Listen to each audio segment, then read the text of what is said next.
오늘 본문에 보게 되면 이스라엘의 부흥이 이제 오게 된 것을 보게 됩니다. 전쟁을 앞두고 하나가 된 것이죠. 말씀의 제목은 부흥은 어떻게 오는가 제목이 되겠습니다. 자, 우리에게도 이러한 부흥이 있기를 원합니다. 전쟁을 앞두고, 정말 큰 전쟁을 앞두고 하나가 돼서 함께 다 모이는 모습을 보게 되는 것이죠. 자, 그렇다면 이러한 부흥이 이끝까지 어떤 일들이 있었는가 우리가 살펴보도록 하겠습니다. 자, 우리가 읽은 33절 본문에서처럼 이때 이스라엘은 큰 전쟁을 앞두고 있습니다. 대적들이 올라와서 진을 치고 있습니다. 미디안인들, 아말렉인들, 동방의 자손들이 이스라엘 백성들을 치려고 올라와서 있었던 것입니다. 여러분들 5절을 보십시오. 5절, 6장 5절의 상반절만 읽으면 이는 그들이 그들의 가축과 장막들을 가지고 올라왔으며 메뚜기 떼처럼 왔으니 라고 기록하고 있습니다. 메뚜기 떼처럼 그렇게 왔다는 것은 그들의 숫자가 얼마나 많은지를 보여주는 것이고, 그들이 또 올라와서 지나가면 남는 것이 하나도 없는 것이죠.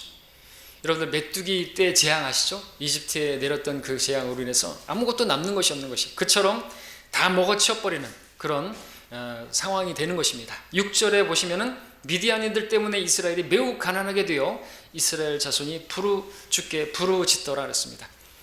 이런 어려움이 없다고 한다면 죽게 부르짖지도 않았겠죠. 또 그런 어려움이 온 것은 이유 없는 그런 게 아니겠죠. 재앙이 왔다는 것은 메뚜기가 왔다고, 메뚜기 같은 또 이방인이 왔다는 건 하나님께서 치시는 것입니다. 근데 그런 것을 통해서 하나님께서는 또 이스라엘 백성들이 하나님을 찾기를 바라시고 주님을 부르면 또 하나님께서는 구원해 주시는 것입니다. 자, 이렇게 가난하게 된 이유는 무엇입니까? 매우 가난하게 된 것은 무엇입니까? 미디안인들이 와가지고 메뚜기 떼같이 다 약탈해 가기 때문에 그렇습니다. 4절에 보시면 그들을 향하여 진을 치고 가자에 이르기까지 땅의 소산을 멸하였으니 이스라엘을 위하여 연명할 것도 남겨두지 아니하였으며 양이나 소나 낙이나 남겨두지 아니하였더라. 이죠. 먹을 것도 남겨두지 않고 이렇게 잔인하게 싹 다 마치 진짜 메뚜기처럼 다 쓸어가는 것입니다. 자, 그렇게 쓸어가니까 양식이 없게 되니까, 매우 가난하게 되니까, 찢어지게 가난하게 되니까 주님께 부르짖게 되는 것이죠. 먹을 게 없으면요, 사람은요 하늘을 쳐다볼 수밖에 없죠. 인간 별거 아무것도 아니에요. 먹을 게 없으면, 여러분들 먹을 거 있죠? 입을 거 있죠?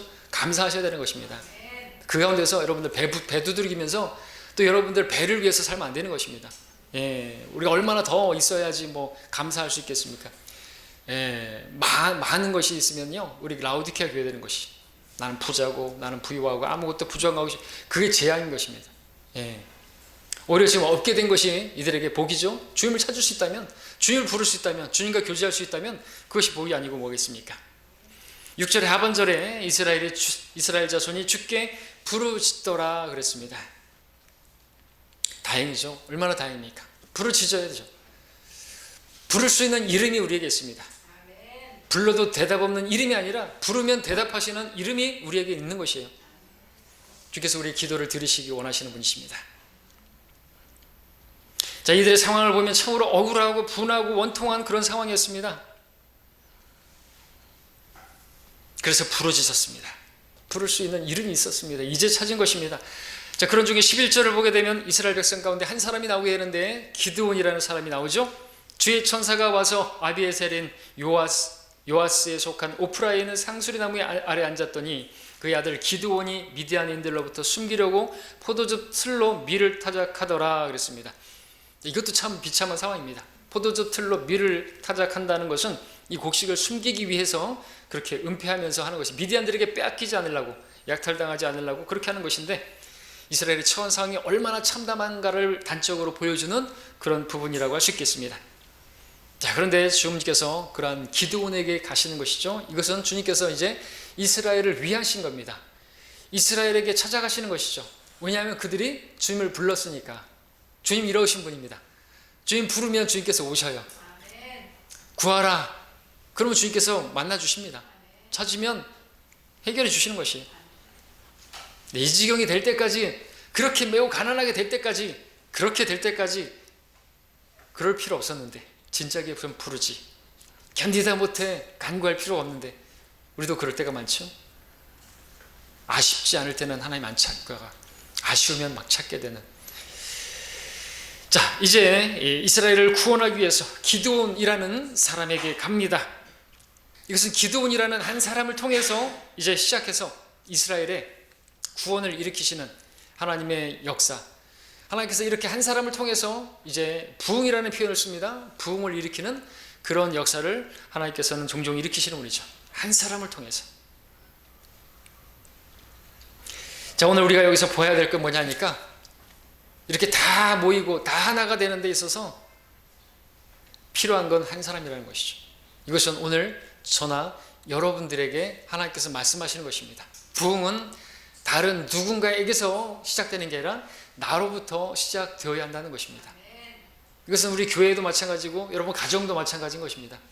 내가 부흥해야지 내 가정이, 내 교회가 부흥하는 것입니다. 부흥이 안 되는 이유가 다른 누구 탓이라고 말하면 안 되는 거예요. 여러분들은 목사 탓이라 그러고 목사는 여러분들 탓이라고 하면 안 되는 것이죠. 우리가 서로 내 탓이라고 생각하는 건 맞아요. 나로부터 시작해야 되는 것입니다. 이것은 또 우리가 어떻게 말할 수 있냐니까 저 사람이 변하지 않아서 이 모양이다 라고 생각하면 안 된다는 것이죠. 내가 변하지 않으면, 나부터 시작하지 않으면 부흥은 없는 것입니다. 그렇게 우리가 바라볼 수 있어야 되는 것이죠. 예, 한 사람이 그렇게 부흥하면 전체가, 그 사람이 있는 곳이 부흥할 수 있고요. 또 역으로 말한다면 한 사람이 악을 행하면요, 또 그 전체가 어려워지게 돼요. 악한 아시죠? 악한이 그렇게 악한 짓을 해가지고 이스라엘 전체가 아이성에서 실패하지 않았습니까? 그 악한이 내가 되면 안 되겠죠? 우리는 기도원이 되어야 되는 것입니다. 여러분 각자가 그렇게 되어야 하는 것이죠. 다른 사람이 부흥되어야 되는 것이 아니라 내가 부흥되어야 된다. 그것을 주님께서 여러분에게 주시는 것입니다. 자, 근데 13절에 보니까 주님께서 그를 찾아가셨습니다. 그렇게 말씀을 하시는데 이 13절의 말을 보면 기드온의 영적인 상태를 알 수 있습니다. 기드온이 그에게 말하기를 오 나의 주여 주께서 우리와 함께 계시면 어찌하여 이 모든 일이 우리에게 닥쳤나이까? 우리 조상이 주께서 우리를 이집트에서 인도해 내지 아니하였느냐고 우리에게 말했던 그 모든 기적이 어디 있나이까? 이제 주께서 우리를 버리시고 우리를 미디안인들의 손으로 넘기셨나이다 하였더니 그랬습니다. 예, 주님께서 함께 하신다 그러는데 아니 주님께서 함께 하시는데 왜 이 모양이냐 이거죠. 근데 주님께서 지금 함께 하시겠다는 거예요. 왜 그러면 주님께서 함께 하지 않으셨습니까? 이유는 왜 주께서 우리를 버리시고 우리를 미디안 손에 넘겼습니까? 왜 그랬습니까? 자기들이 주님을 버렸잖아요. 뒤에서 보겠지만 자기들이 우상을 섬겼잖아요. 자기들이 말씀을 주셨는데 그 말씀대로 하지 않고 좌로나 우로나 돌이켰잖아요. 말씀대로 하지 않으면 주님께서 버리시는 거예요. 오늘 우리도 마찬가지입니다. 말씀대로 하지 않으면 그건 주님을 버리는 거예요. 말씀은 하나님이시기 때문에. 그러니까 여러분들 잘 생각해 보십시오. 말씀대로 하지 않는 게 뭐예요? 그게 배교예요. 성경은 침례라고 말해요.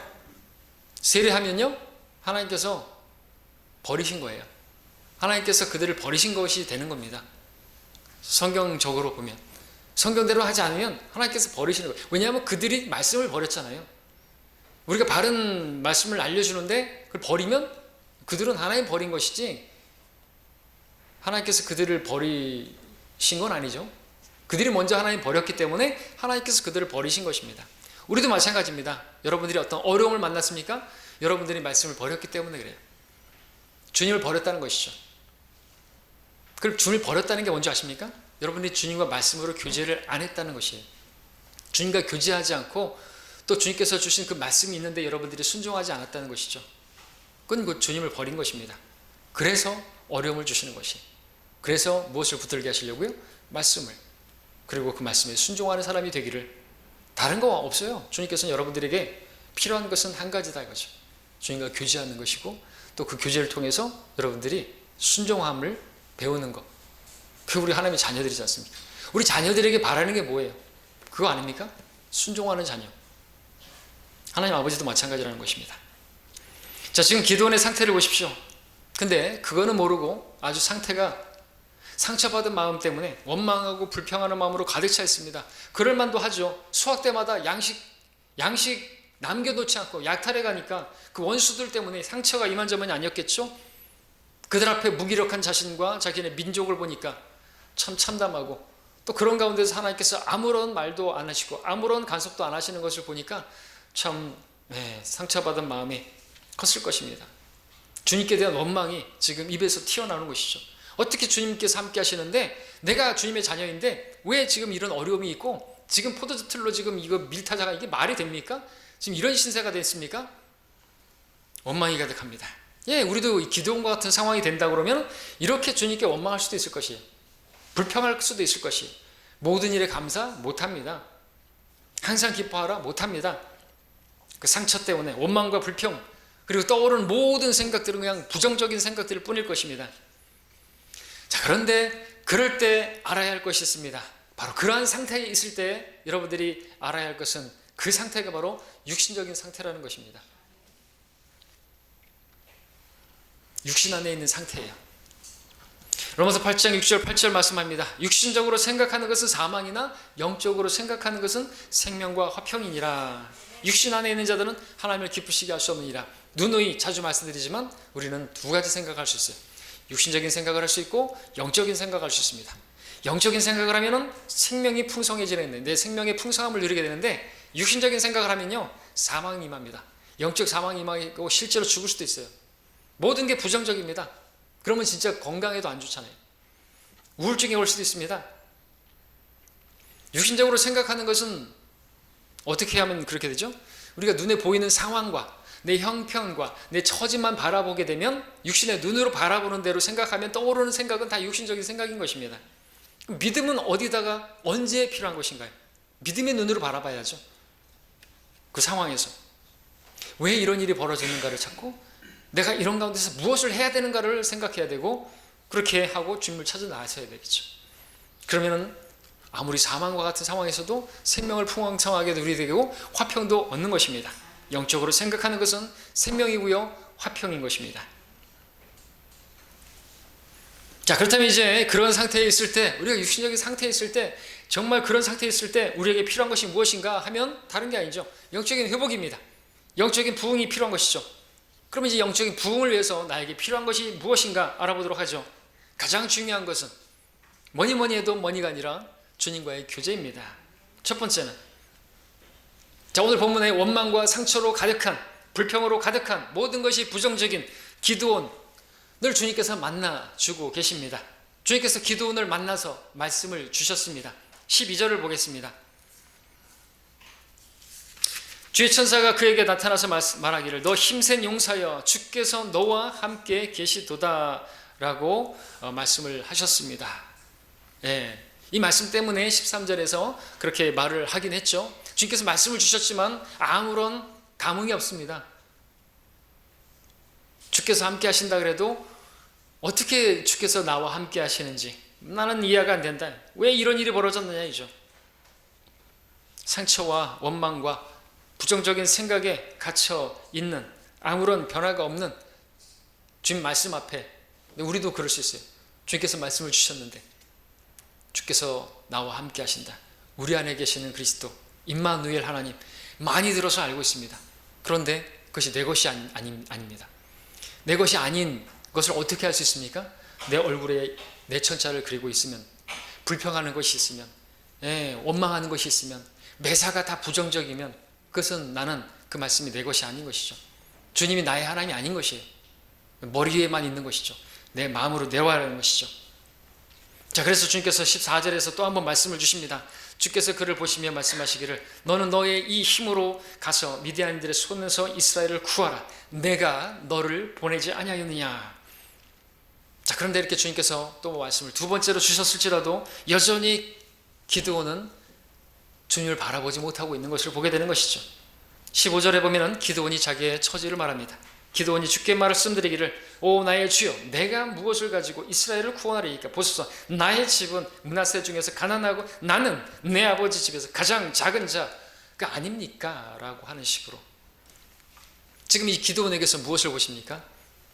자기 안에 갇혀있는 자기만 바라보고 있는 자기 육신 안에 갇혀있는 그 육신에서 벗어나지 못하고 있는 기드온을 보는 것입니다. 모세에게도 주님께서 찾아가셔서 말씀하셨을 때도 자기만 바라봤죠. 내가 무엇이기에 내가 누구이기에 나는 안 됩니다. 여러분들 주님과 교제를 여러분이 하시면서 반드시 이뤄내야 하는 것은 뭔지 아십니까? 여러분 자신에게서 벗어나는 것이에요. 여러분의 육신에게서 벗어나는 것입니다.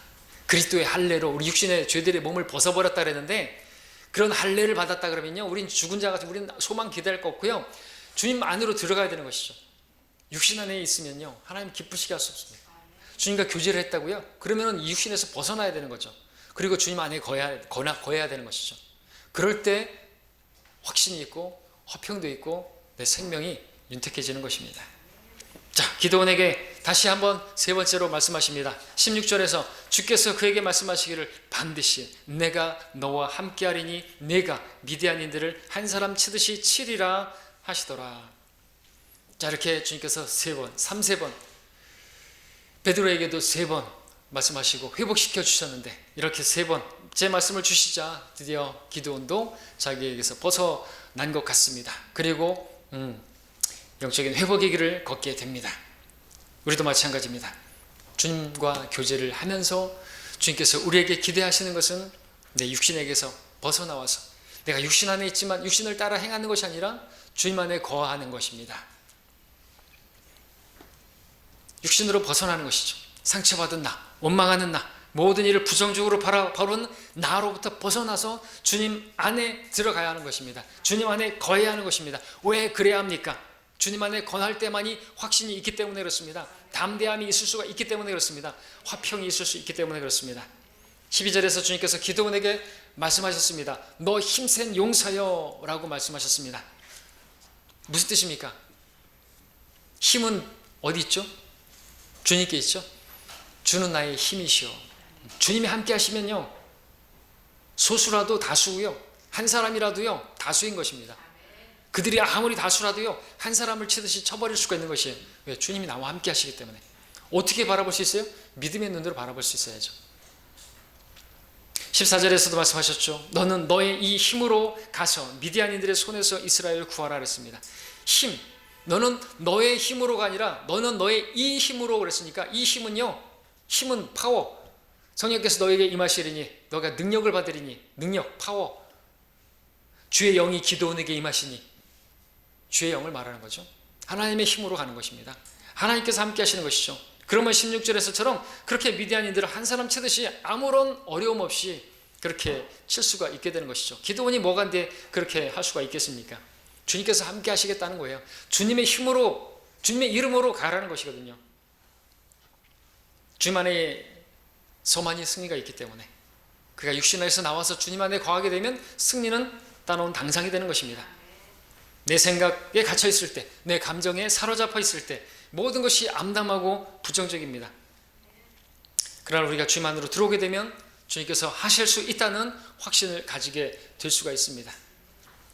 여러분 잘 아시는 요한일서 5장 14절 말씀에 이런 말씀이 있습니다. 우리가 그의 안에서 가지는 담대함은 이것이니 그의 뜻대로 무엇이든지 구하면 그가 우리를 들으신다는 것이라. 그의 안에서 가지는 담대함이라고 그랬습니다. 그는 누구죠? 주님이죠. 주님 안에서 가지는 담대함. 주님 안에 있을 때 우리는 담대함을 가질 수 있어요. 주님 안에는 담대함이 있습니다. 주님 안에 거하면 담대한 사람입니다. 자, 이렇게 우리가 주님과 교제하면서 중요한 것은 내 생각, 내 감정, 즉 내 자신으로부터 나와서 주님 안에 거하는 것입니다. 만일 지금 여러분의 마음이 상처받은 마음, 원망하는 마음, 불평하는 마음, 모든 걸 바라보는 게 부정적인 그런 마음으로 있으시다면 반드시 여러분들은 거기서 나와야 되는 거예요. 왜? 여러분들이 지금 육신 안에 갇혀있기 때문에 그런 거거든요.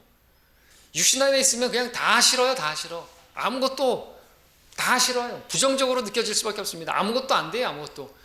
가정도 아무것도 안 되고, 교회도 아무것도 안 되고, 여러분이 있는 직장도 여러분 때문에 괴로워요. 그러잖아요. 불평하고 매사가. 그런데 뭐 교회 무슨 직장도 그렇고 그게 뭐 어떻게 뭐 이렇게 발전이 있겠습니까? 안 된다는 것이죠.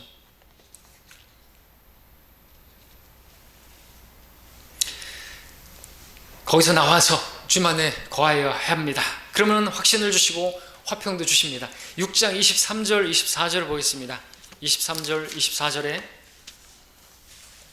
주께서 그에게 말씀하시기를 내게 화평이 있으라 두려워 말라 내가 죽지 아니하리라 하시니라.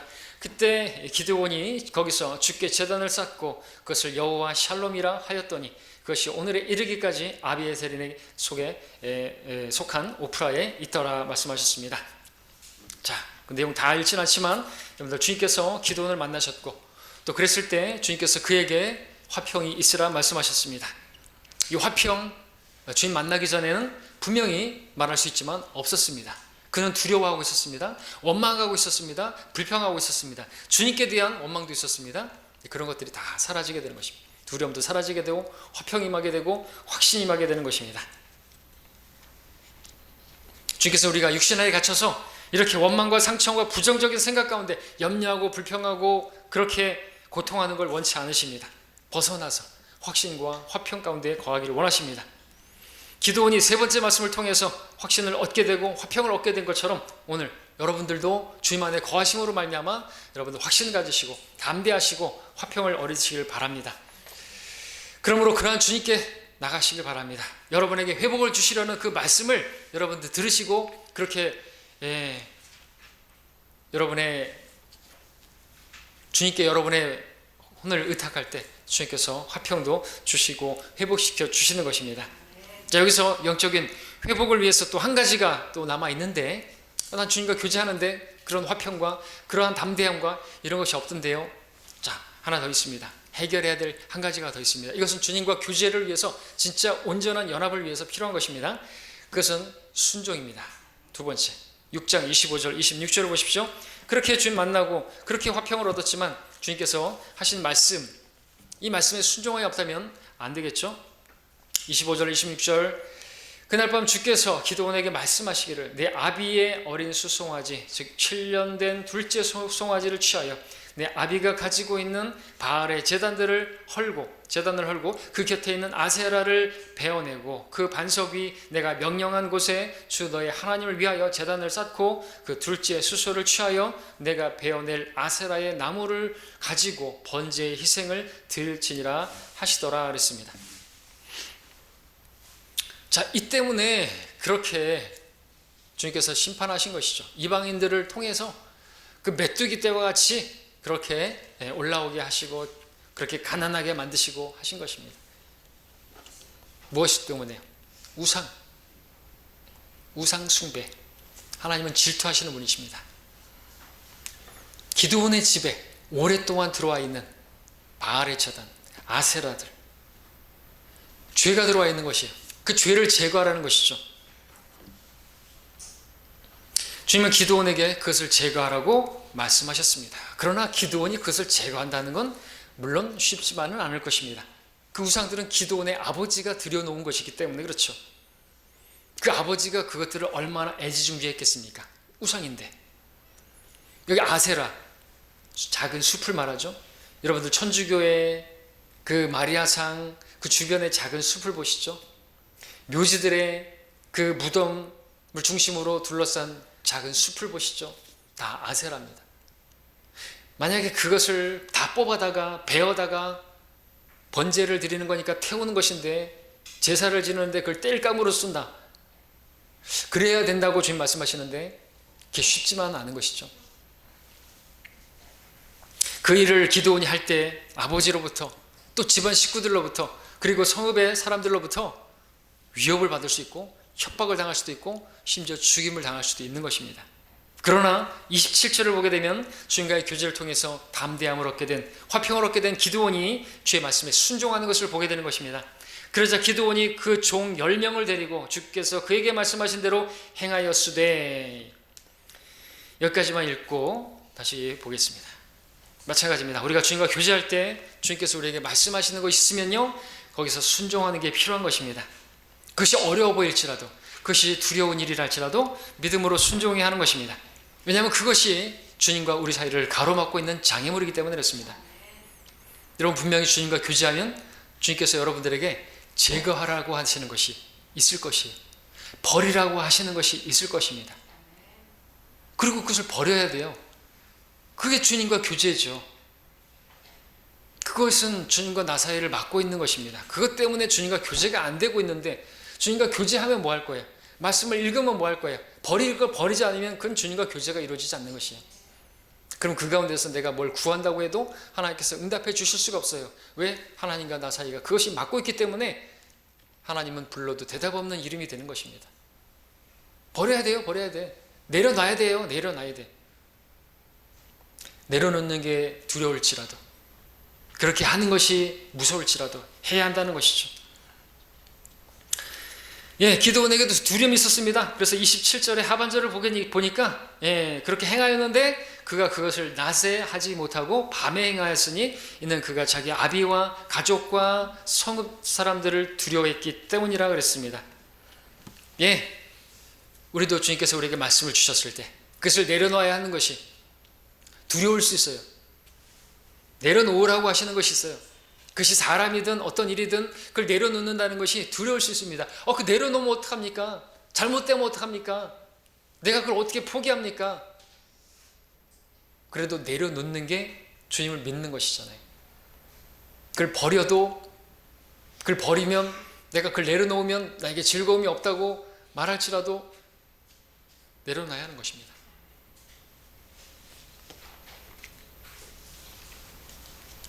물론 그것이 두려울 수 있어요. 그러나 우리가 기억해야 될 것은 주님께서 그렇게 말씀하신 것을 순종할 때, 그럴 때 주님께서 일하신다는 것이죠. 내가 두려워하는 그 일이 주님께서 해결해 주심으로 전혀 걱정할 게 없게 만들어 주시는 것이죠. 6장 30절을 보십시오. 6장 30절에 기드온이 두려워하던 게 임했습니다. 그때 그 성읍 사람들이 요아스에게 말하기를, 기드온의 아버지입니다. 내 아들을 끌어내라. 그가 죽으리라. 이는 그가 바알의 제단을 허물었고 그 곁에 있는 아세라를 베어냈기 때문이라 하니, 기드온이 두려워하던 대로 성읍의 사람들이 찾아와서 기드온을 죽이겠다고 아들을 끌어내라고 말합니다. 자, 그런데 주님께서 그때 개입하신 것을 보게 됩니다. 31절을 보십시오. 요아스가, 기드온의 아버지입니다, 자기를 향해 서 있는 모든 자들에게 말하기를, 너희가 바알을 위하여 변호하느냐? 너희가 바알을 구원하겠느냐? 그를 편들어 변호하는 자는 아침에 죽을지니라. 만일 바알이 신이라면 누군가가 그의 제단을 헐어냈으니 그로 자신을 변호하게 할지니라 하더라. 놀라운 일이 벌어진 것입니다. 기드온이 할 일이 아무것도 없어요. 자기가 자신을 위해서 변호할 게 아무것도 없어요. 지금 오히려 기드온의 아버지 요아스가 기드온을 위해서 지금 변호하고 있고 모든 것을 다 알아서 해주고 있는 것입니다. 이것은 기드온이 예상하지 못했던 일입니다. 왜 이런 일이 벌어진 것이죠? 그가 주님 말씀에 물론 좀 두려워하긴 했지만, 그래서 낮에 하지 못하긴 했지만, 그래도 우리가 작은 발걸음을 띄면 우리의 연약함을 아시기 때문에 그 순종을 보시고 하나님께서 일을 하시는 것입니다. 떨리면서 순종하더라도 하면요, 하나님께서 일하시는 것입니다. 일하십니다. 여러분, 야곱도 좀 육신적이긴 했지만 그래도 주님 앞에 기도하고 그렇게 나아갔지만, 에서를 만나는 것이 두려워가지고 또 인간적인 계략도 많이 세웠지만, 그렇죠? 어떻게 했습니까? 에서를 만났더니 그냥 끌어안고 펑펑 울잖아요. 왜 그렇게 갑자기, 뭐 하려고 그렇게 끌어안고 울 거면 뭐 하려고 400명 끌고 왔어요? 야곱 죽이겠다고 온 거 아니에요? 하나님께서 하신 것이죠. 연약하지만 또 육신적으로 그렇게 막 계획도 하곤 했지만 하나님께서 자비에 베푸셔서 다 일하시고 그렇게 화평하게 끌어안게 하시는 것을 보지 않습니까? 우리에게 필요한 건 순종이라는 것이죠. 두려워 마시고 담대하게 그렇게 향하는 것입니다. 염려를 다 맡기라. 주님께서 돌보심이라. 그러면은 돌봐주신다는 걸 믿으시기를 바랍니다. 자, 이제 본문에 이르렀습니다. 마침내 기드온의 부흥을 보게 됩니다. 34절을 다시 한번 읽겠습니다. 그러자 주의 영이 기드온에게 임하시어 그가 나팔을 불자 아비에셀이 그를 따라 모이고, 놀라운 일이 벌어졌습니다. 주의 영이 기드온에게 임한 것은 이것부터 보실 필요가 있죠. 왜 임했을까요? 주의 영이 왜 기드온에게 임했습니까? 분명한 것은 기드온이 주님 말씀에 순종해서 바알의 그 제단과 아세라를 베어내지 않았다고 한다면 주의 영이 임할 수가 없겠죠. 우리가 주의 영이 우리 안에 있습니다. 왜 우리는 성령 충만하지 못할까요? 아무리 성령 충만 구해도 성령으로 충만하길 원하지만 못한 이유는 여기 있습니다. 아무리 구해도 소용없어요. 아무리 기도원에 가가지고 부르짖어도 소용없어요. 성령 충만 없습니다. 버려야 될 걸 버려야 되는 것입니다. 여러분 붙들고 있는 거, 여러분이 즐겁게 하는 거, 여러분들이 탐하고 있는 그거 버려야 되는 것입니다. 하나님께서 알려주셨을 때 버려야 되는 거예요. 그러지 않으면 성령 충만이 뭔지, 하나님의 그 생명의 풍성함이 무엇인지 모르게 되는 것이죠. 사람들과의 관계도 나빠지게 되는 것입니다. 나로 인해서 가족이, 나로 인해서 내 어머니가, 나로 인해서 내 아버지가, 나로 인해서 내 자녀가 다 엉망이 되어오는 거예요. 교회도 마찬가지고요. 주의 영이 임했습니다. 왜요? 순종했으니까, 버렸으니까, 제거했으니까.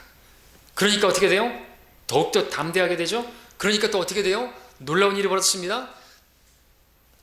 주를 기쁘시게 하면요, 사람이 주를 기쁘시게 하면 원수까지도 화목하게 한다 그랬죠. 지금 여기 무엇을 봤습니까? 예, 34절에서 아비에셀이 그를 따라 모이더라 그랬죠. 아비에셀, 기드온의 집안이에요. 아까 어떻게 하려고 했어요? 기드온을 죽이겠다고 그렇게 그 기드온의 아버지 요아스에게 왔던 사람들이잖아요. 근데 그들도 함께하는 것이 이적이죠. 이적. 원수들까지도 화목하게 하시는. 오늘 우리도 마찬가지입니다. 우리 안에 성령께서 계시는데 우리가 성령 충만하게 되면요, 주님 말씀에 순종해서 버릴 걸 버리면, 성령 충만하게 되면요, 그 성령의 능력으로 또 우리가 담대하게 어떤 주님의 일들을 행하게 되면요, 하나님께서 화평을 주십니다. 원수까지도, 여러분을 힘들게 하는 그 사람까지도 하나님께서 바꿔주신다는 거죠. 다른 데 있지 않아요. 그럼 우리가 어떻게 하면 성령 충만해 줄 수 있는 것인가? 다른 데 있지 않아요. 주님께서 우리에게 말씀해 주신 것처럼 성령 충만의 길은 주님과 개인적인 교제를 갖는 것이고, 그 교제를 통해서 말씀하신 것에 순종하는 것입니다. 버릴 건 버리는 것입니다. 내려놓을 건 내려놓는 것입니다. 두려워하지 말고 시키는 대로 하면, 그리하면 예, 그 다음에 많은 말씀들은 다 주님의 약속이 주어지는 것이. 그리하지 않으니까 아무런 약속도 없는 것이고요. 주의 영이 거하지만 아무런 충만도 없는 것이죠. 주의 영으로 충만하지 않으니까 아무런 변화가 없는 것이죠. 믿으면 예, 순종하게 되겠죠. 믿으면 하나님 영광을 보는 것입니다.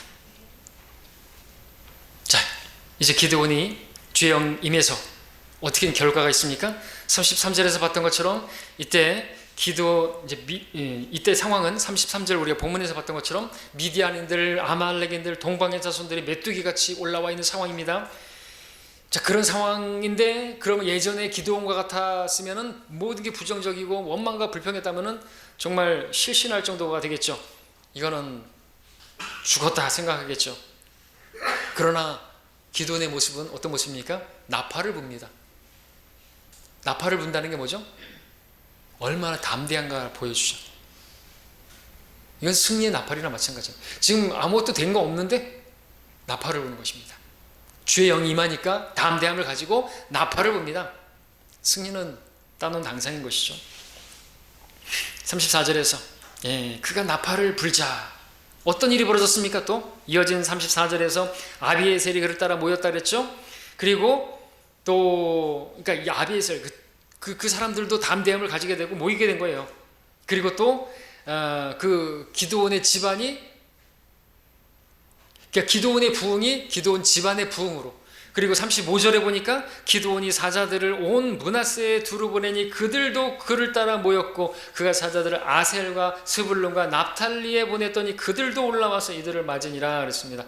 그래서 기드온의 영적인 부흥이 아비에셀 집안에서 일어나게 되고, 또 더 넓은 지역에 므낫세로, 그래서 점점 다 이스라엘 전체가 부흥하게 된 것이죠. 하나가 되는 것을 보는 것입니다. 이스라엘 전체 부흥을 보는 것입니다. 결과적으로 어떤 일이 벌어졌습니까? 하나님께서 이스라엘을 미디안으로부터 구원해 주시는 승리가 있게 되었습니다. 7장을 가서 보시면 22절의 결론을 보면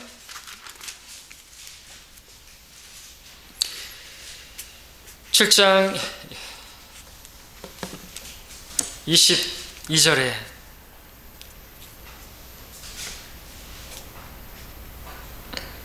그 300명이 나팔을 부니 주께서 온 진영에 걸쳐 각자의 칼로 자기 동료를 향해 치게 하시니 그 군대가 도망하여 스레랏의 베트시타에 이르고 또 아벨 무홀라의 경계 탑밭에 이르더라. 아무것도 한 게 없죠. 그냥 자기들끼리 싸우다가 자멸했어요. 하나님께서 해주신 것입니다. 내가 할 게 아무것도 없는 것이고, 하나님께서 이스라엘의 고통을 완전히 해결해 주셨습니다. 이스라엘은 영적으로 부흥했을 뿐만 아니라 그들에게 고통을 주는 그 문제도 해결된 것이죠. 오늘 주님께서 여러분에게 주시는 말씀은 기드온 개인의 부흥으로 시작해서 모든 문제가 해결되었다는 것입니다. 마찬가지로 모든 문제의 해결은 나 자신의 영적인 부흥에 있다는 것을 우리에게 말씀해 주는 것입니다. 나 자신에게서 나부터 바뀌어야 되는 거죠. 늘 말씀드리지만 우리 에베소서 5장으로 이제 갑니다. 이제 결론이 조금 있지만 에베소서 5:18, 저 5:18 자주 얘기하죠. 저보고 5:18 얘기 안 한다고 맨날 뭐라는데 5:18 자주 얘기합니다. 자, 에베소 5장 18절에 술 취하지 말라. 그것은 방탕한 것이니 오직 성령으로 충만하라. 성령으로 충만하라. 오직 우리에게 한 가지만 구하라고 한다면 뭘까요? 오직 성령으로 충만한 거예요. 왜냐하면 영적인 부흥이 오늘 우리에게 말하면 성령 충만이에요. 내가 성령 충만하게 되면 어떤 일이 벌어지는 줄 아십니까? 내 자신이 먼저 부흥이 돼요. 완전히 회복됩니다. 19절에 시와 찬송과 영적인 노래들이 나오는데 이것은 내 마음에 기쁨이 있다는 거죠.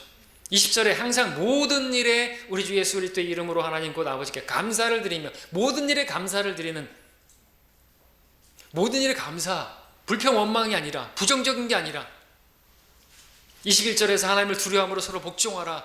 이거 성령 충만하지 않고 절대로 나올 수 없는 것입니다. 성령 충만하게 되면 완전히 내가 바뀌는 것이에요. 찬송이 나와요. 감사가 나와요. 또 겸손하게 되어서 복종하는 게 나와요. 다른 사람에 대해서도 복종하는 게 나와요. 하나님께 당연하고요. 22절부터는 이제 가정에 대한 말씀이 나오죠. 성령 충만하게 되면요, 이상적인 가정이 되는 것이죠.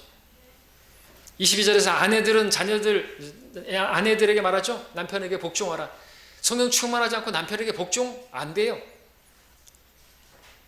25절에서 남편들에게 말하죠. 남편, 아내를 사랑하라. 남편들, 아내 사랑합니까? 아내 빼고 다 사랑할걸요? 제일 못하는 게 아내죠. 어떻게 아내를 사랑하지 않고 다른 사람, 다른 자매들이나 다른 여자들한테는 너무나 친절하고 잘해.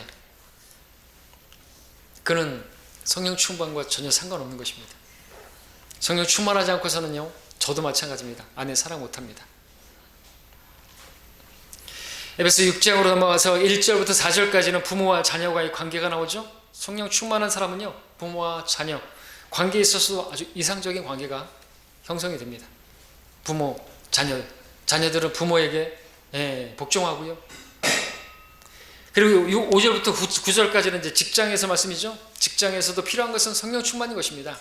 한마디로 말해서 답은 성령 충만입니다. 하나님께서 내 안에 완전히 가득 차서, 그러면 하나님께서 원하시는 좋은 것들이 열매로 맺어지는 것입니다. 그러므로 우리에게 필요한 것은 오직 성령 충만이라는 것을 기억하시기 바랍니다. 성령으로 충만할 때 그분으로부터 흘러나온 그 생명이 나도 살리고 다른 사람들도 살리게 되는 것입니다. 성령으로 충만할 수 있는 비결이 뭐라고요? 말씀드린 것처럼 주님과의 개인적인 교제입니다. 그리고 그 교제를 통해서 주님께서 말씀하신 것에 순종하는 것입니다. 많은 경우 순종하지 않아서, 버릴 걸 버리지 않아서 성령 충만을 경험하지 못하는 것입니다. 자, 두려워하지 마시고 내려놓으시기 바랍니다. 하나님께 여러분 자신을 드리시기 바랍니다. 그러면 하나님께서 가장 좋은 것을 주시는 것입니다. 여러분 붙들고 있는 그것이 여러분들에게 행복을 주지 않고 기쁨을 주지 않고 만족 주지 않습니다. 그걸 내려놔야 주님께서 더 좋은 것을 주시고 참된 것을 주시는 것입니다. 주님과의 개인적인 교제를 통해서 그리고 그에 따른 순종을 통해서 여러분의 영적인 회복이 성령 충만으로 나타나고 그리고 우리 교회가 그렇게 영적으로 부흥되어서 주님의 뜻을 감당하게 되기를 바랍니다. 기도하겠습니다.